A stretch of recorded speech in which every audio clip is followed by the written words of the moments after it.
Today I'm going to show you guys how to replace this door with this door. First step is going to be take off this old screen door so we can get access to the jamb. This house is built a little strange. The metal siding is over the original wood siding, so I'm not sure what we're going to find here in the jamb section of the door once we get this off. So let's get this thing out of the way and then we can kind of do our research and figure out how this is going to come apart and what we're going to need to do to the new frame. First step is going to be pull the screen door retractor off so we can just get at the screen door. To do that, you just come in here. I think you just do this. Hit the lock on it. Wiggle your little bolt out. Oh, come on. There we go. Now our door is free. So let's hit these screws on the inside of the door first.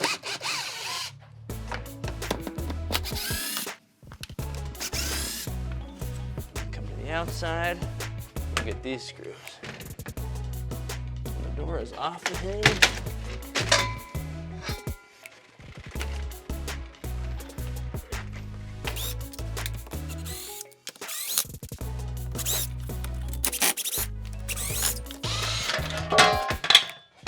Perfect.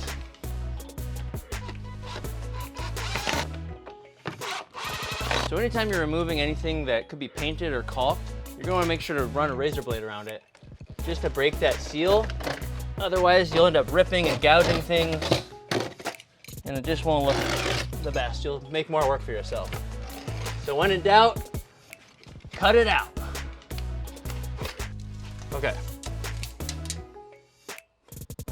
31 3/8, 31 1/2, 31 3/8. This is a weird situation, as I said. The siding is over another layer of siding, so my jamb depth is actually, this measurement is actually a lot deeper than most people are gonna have.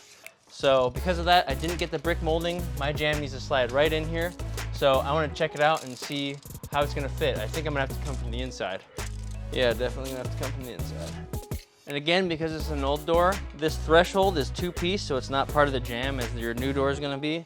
So I'm gonna go ahead and remove the threshold and start getting things ready, get the opening prepped.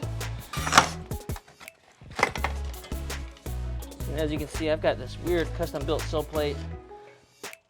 You can see I replaced the subfloor and put some LVP down there. We had to finish the flooring first, so we knew what our finished height was gonna be. Now that we know that, we can get started on getting the new door fitted in here. Again, this is a weird situation. You guys aren't gonna see a lot of this unless your house is really old like mine. This sill plate's actually gonna stay in here, this original. All right, so next step is to remove the door, the old door, so we can get at the jamb. This thing has these little clips on the bottom.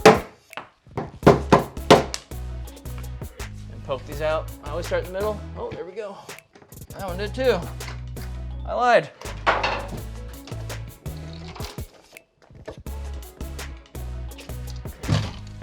Now we can start taking a look at this jamb. I've already pulled the casing off in here, which is the trim around the edges. So I had to rip that off to figure out the rough opening so I could order my new door. Because without that, you're kind of just guessing, and you don't want to guess when you're measuring. Measure twice, cut 4 times. Next step is to cut the screws off that are holding the jamb to the house. There's 2 ways to install your saw blade. One is the regular way, right? Average Joe homeowner. The other way is to flip it upside down, and all of a sudden you're a super cool contractor guy.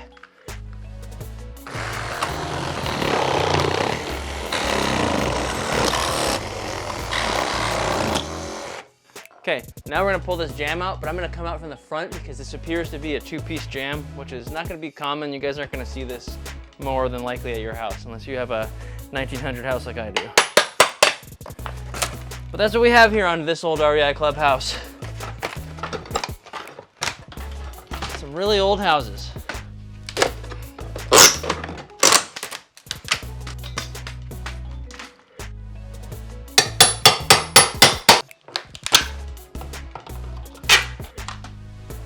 You know it's an old house when they used cardboard as insulation. So most of you won't have this. This thing is just pieced together. It's really weird. Super old house, as I said. Not a normal jamb depth, but we're getting there, we're getting there. Gotta cut these pieces off. You can hear me hitting the nails, so you can tell that this piece was nailed onto the old jamb.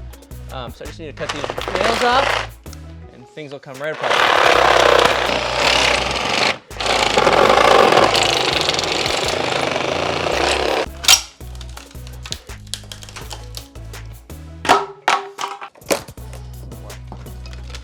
So this is a great time to just clean things up. As I said, they used a lot of cardboard as insulation when they did this house. Probably a little bit of asbestos and lead dust in there. Because the old jam went underneath on the side of this sill plate, I'm just gonna trim this stuff up, make it nice and clean. Now let's just vacuum things out, get things nice and clean. All right, so I decided to get rid of this sill plate because it's angled, and the way the new sill is gonna fall, I would have to just build things up and it wouldn't look right. So let's go ahead and get rid of this guy and rebuild it.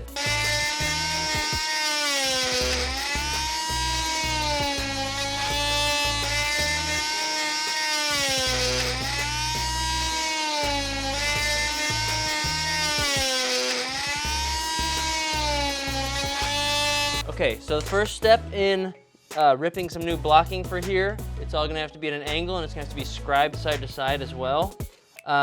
First step is gonna be figuring out how far up it needs to come. So I need to take my level from my new finished floor height, 1 13/16 inches.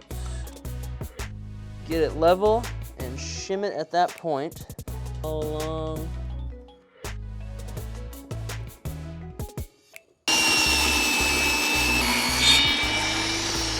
Holy moly, it's pretty good. I'm happy with that. Whoa, 1 5/16 inches this time.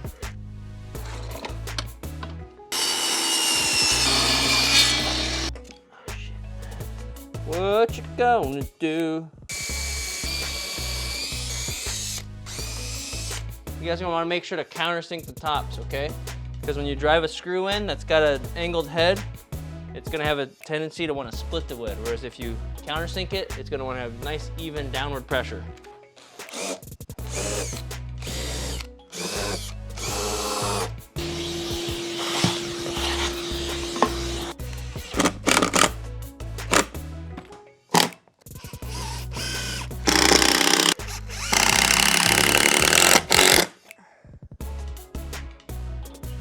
Check those.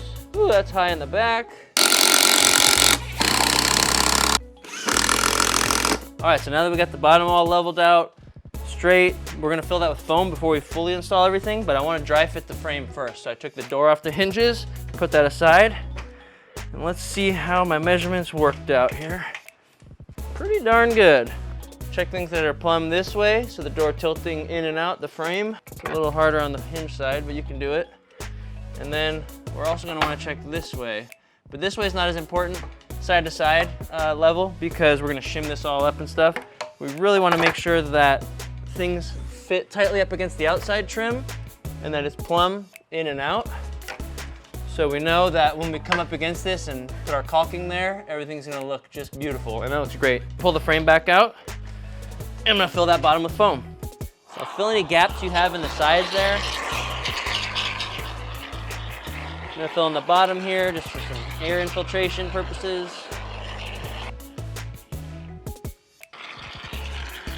So I'm gonna caulk all the way around the edges here, around the inside of that, and then I'm also gonna lay a bead down on these so any water and air can't just creep right in there. Now when you're cutting this, always cut these at an angle and cut them smaller than you think you'll need, because it's much easier to work with a smaller tip than a bigger tip.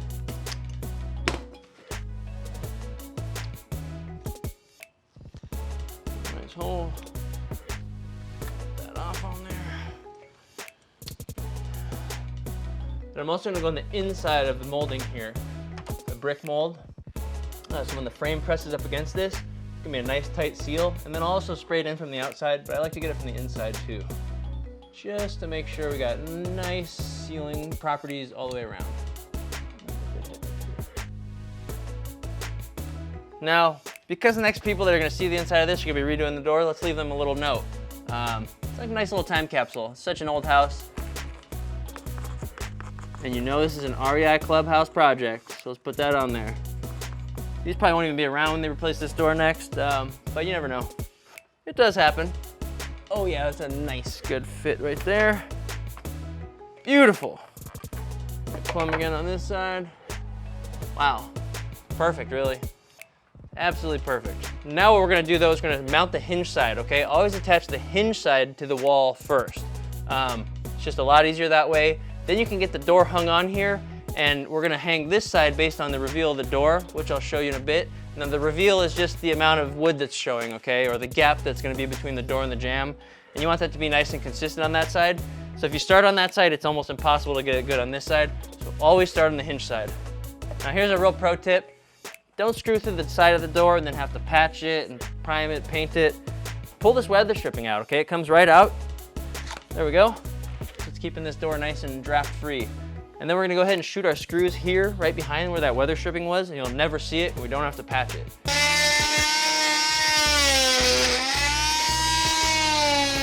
Just cutting little pockets out so I can put my, my shims in, and stay away from the seams if you can. So I like to go kind of right above or below the hinges, or yeah, just in that kind of general vicinity.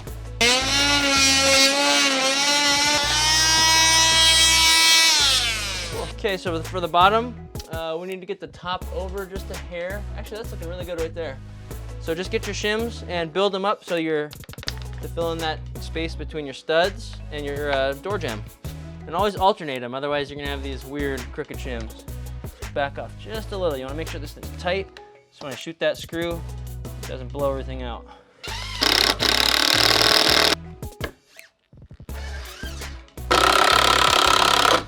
Double check that you're still plumb after you drove that in nice and tight. Looking really good there.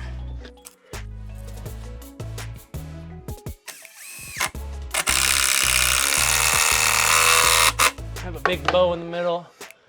And you do that by putting it over your middle hinge and seeing if it rocks back and forth, you messed up.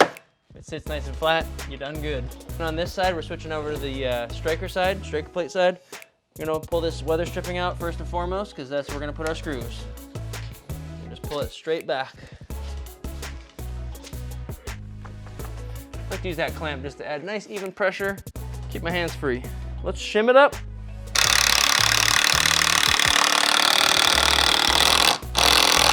Now that I've got the hinge side all screwed on, plumbed, checked, I'm gonna put the door back on because we're gonna set this side off of the door, not plumb or anything like that.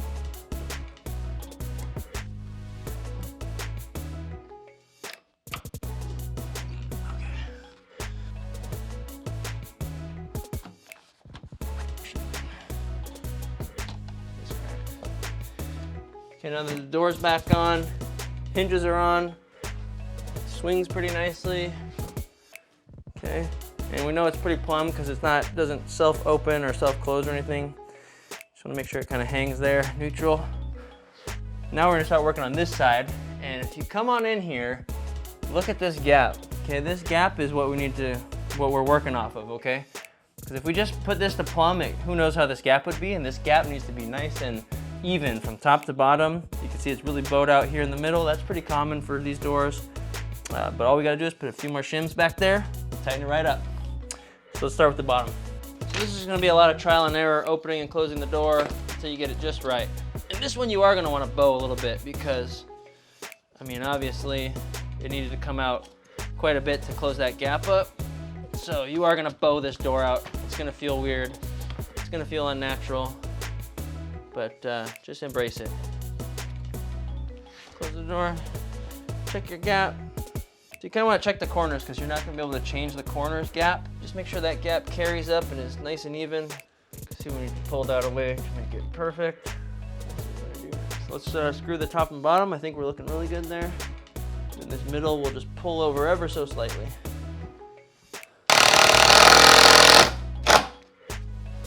I'll check plumb one last time. Perfect. This way it doesn't matter as much because we're more worried about the gap with the door because that's visible. So top and bottom you want to do pretty high and pretty low because the corners are going to be the strongest part of this jamb, so you want to hold them right there, right? So once the door gets slammed, you want to be bracing here for impact. But then here, your deadbolt, you want to do a couple around here because if someone tries to kick your door in, this is where all the force is going to be applied. So we need to make sure this is nice and steady. There's this metal plate on the back which helps with that kick out prevention. So make sure you just go right above and right below it and you'll be good to go. But always put two right here on the deadbolt side. Ride, slippity slide. We need to take this side in. Okay, we need to suck the jam away from the door because it's pretty tight here. I don't know if you can see that, but a shim will barely fit here. These thicker shims won't even fit there, but they will fit here. So that's about the gap we're looking for. So I'm gonna have to push this over. Pretty good. All right, here we go. Accordingly.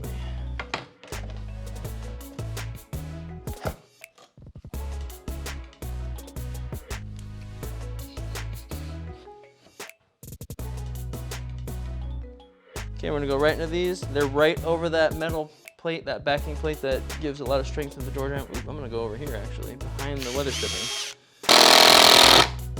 Now let's check it. Ooh.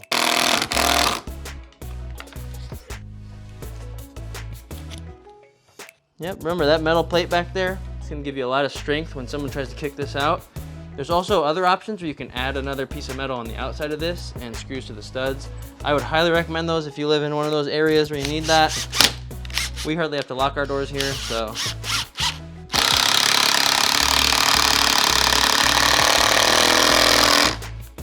That's plenty for me. Test fit. Looks good. Just reinstall our weather stripping. Let's cut these off real quick.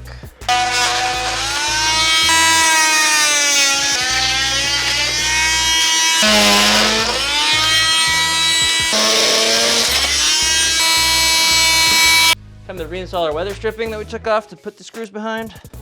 And again, just find your piece. Push it into the groove. Sometimes you get to the bottom, it gets a little tricky. It's usually a hair long, which is okay. Just kind of work it in there behind the sill or into this threshold piece here. You can give it a little trim if you need to. It'll cut with just any old pair of scissors. Just tuck it in real nice like that. And I like to start at the top corners because you want this corner to look nice. It's really crucial that the fit is the best up here. Push it in. Look at that, you can't even see our screws.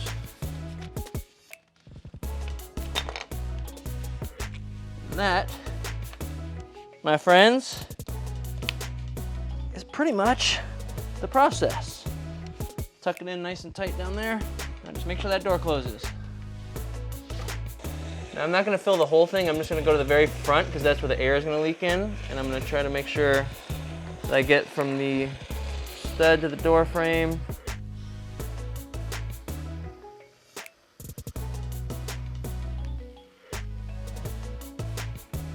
Okay, now we're gonna put on the lock set. I always like to start with this this part because usually this is pre-drilled for you. This is pre-drilled, but your little set screws for these guys, strikers, aren't pre-drilled. And when I'm marking these, you can use a little Sharpie or a pencil. But if you get one of these little center punches from Harbor Freight, I'm a really big Harbor Freight guy, it makes it super easy because it leaves a nice little dent and it makes it easier to get that drill, your drill bit started. Make sure I'm putting this one on the right way. I am. Of course, it's a square and we need a rounded rectangle. So I'm not gonna cut my new door for this. I'm gonna go grind these down in a minute. Ready? All right, so we got the guys in here. I showed you using this. Center punch, it's really nice. Makes a nice, perfect little divot. And then you go ahead and hit with your drill bit, nice and easily. You don't have to go very deep, remember? These screws are pretty tiny. Yep.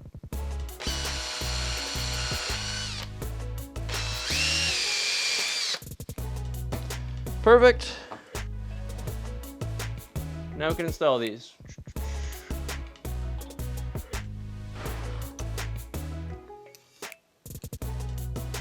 Get everything started, lined up by hand. All things will be revealed in time.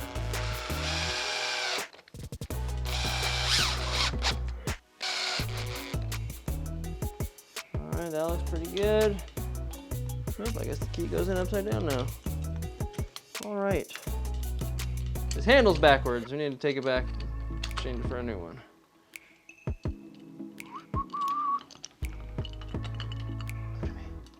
Yes. So you gotta get these, gotta kind of hold it up so it's not all sagging and flopping around while you get things screwed on there. Cool? Cool.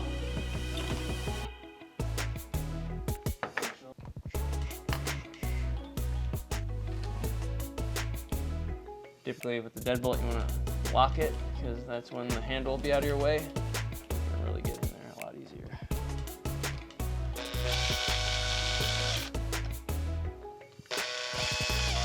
Get them close. Make sure things are nice and aligned. Snug it up. Don't go crazy here. Just a little snuggle do ya.